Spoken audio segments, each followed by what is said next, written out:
তো চলো বন্ধুরা, আজকে আমি সকাল সকাল খিচুড়ি বানাবো, কারণ আজকে হালকা হালকা বৃষ্টি হচ্ছে। তো তোমাদের দাদা বলল যে একটু খিচুড়ি বানাও, তাই আমি স্নান টান সেরে সকালের কাজ সেরে স্নান করে এখন খিচুড়ি বানাবো। তো চলো।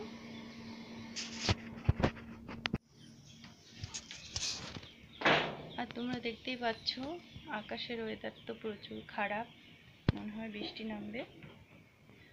তো ওই জন্য অন্ধকার হয়ে আছে পুরো আকাশটা, তাই ভালোভাবে চিনেই যাচ্ছি না।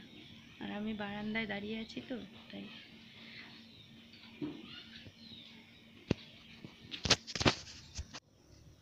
দরজাটা কি খোলা ছিল?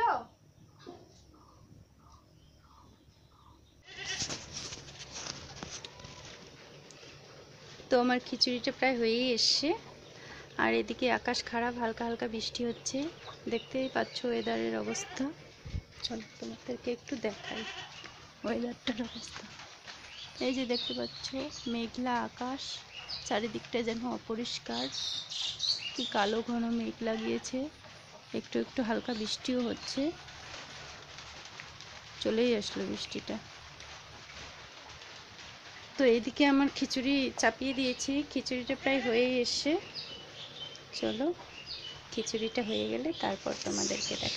অ্যাকচুয়ালি আমি ভালো খিচুড়ি বানাতে পারি না, তবুও চেষ্টা করি ভালো বানানোর। দেখি টেস্টিটা কেমন হয়। আমি আজকে সবজি দেব না, শুধু ডাল আর চাল দিয়েই খিচুড়ি। ও বললো যে সবজি দিও না, তাই চাল ডাল দিয়ে খিচুড়ি বানাচ্ছি সকালবেলা। আর এই বৃষ্টি পড়ছে, এই বৃষ্টির দিনে আমার একটা ছোটবেলার কবিতা মনে পড়ে যাচ্ছে।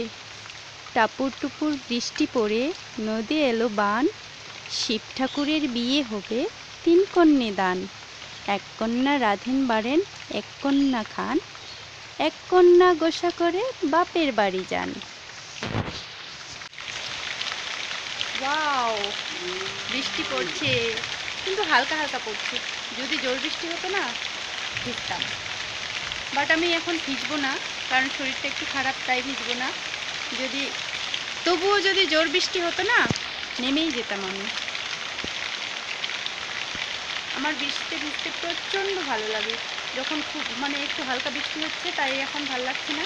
যদি জোর বৃষ্টি হতো আমার খুব খুব ভালো লাগে, কি বলবো, বলার মতন। বৃষ্টি পেলে একদম দৌড়ে এদিকে যাই, দৌড়ে ওইদিকে আসি, এরকম আমার খুব ভালো লাগে। ওয়াও তোমাদের কার কার বৃষ্টিতে ভিজতে ভালো লাগে কমেন্টে অবশ্যই জানিও।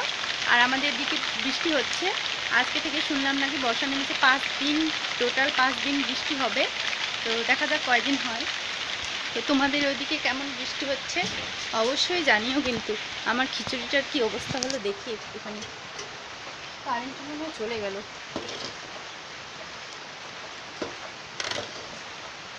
আমার খিচুড়িটা প্রায় হয়েই এসছে, ডালগুলো সিদ্ধ হয়ে গেছে। আর এটা আমি বানাচ্ছি মসুর ডাল দিয়ে, আতপ চালের এটা খিচুড়ি। কিন্তু আমার আতপ চালের খিচুড়ি খেতে খুব ভালো লাগে। ডালটা সেদ্ধ হয়ে গেছে, চালটা আর একটু সেদ্ধ হলে হয়ে যাবে, খিচুড়ি রেডি। তখন গরম গরম খিচুড়ি খেতে কার না ভালো লাগে বলো। এই বর্ষার দিনে খিচুড়ি হলে আর কোনো কথা হবে না। আমার বৃষ্টির দিনে খিচুড়ি আর ঠান্ডার দিনে শীতে খিচুড়ি প্রচুর পরিমাণে ভালো লাগে। সারাদিন যদি আমি খিচুড়ি খেতে বলে, তাও আমি খেয়ে থাকতে পারবো। খিচুড়ি এতটাই আমার প্রিয়। তোমাদের দাদা ভাইয়েরও খিচুড়ি খেতে খুব ভালো লাগে। ওই অ্যাকচুয়ালি বানাতে বললো আমাকে, তাই বানালাম। অনেকদিন থেকে ভাবছি বানাবো বানাবো, কিন্তু বানানো আর হয়ে ওঠেনি। ফাইনালি আজকে খিচুড়িটা বানিয়েই ফেললাম।